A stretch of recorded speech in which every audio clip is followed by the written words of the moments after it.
ये local quality ना হবে আর লোকাল মার্কেটে না মিলবে, সব কলকাতা খাদি ভান্ডার সাথে মিলবে।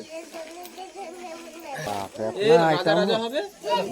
এই যে প্লাসটা আছে না, এই আপনি নিচে জ্বালাবেন তো কি হবে, শুকুর যাবে, যাই কি না। আমার দেখুন 100% পিওর সুতি হবে, 1% টেরিকট থাকবে, কি হবে না জরো কি না জলদি যাচ্ছে।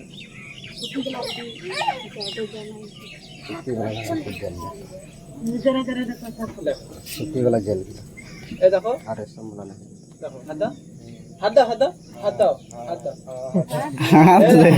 ये अपना क्या बस शुकुर ना जाबे, ये चलবে डस्टर पाउडर है, ये अपन সেটা পুরো গুলু না হবে। 1% টেরিকট থাকবে, এরকম গুলু হয়ে যাবে, ये अपना কোনো প্রবলেম না, বুঝলে। ये আপনি শার্ট চাইলে শার্ট বানাও, কুর্তা চাইলে কুর্তা বানাও, পাজামা চাইলে পাজামা বানাও, যা ইচ্ছা বানাবেন সব বেরিয়ে যাবে।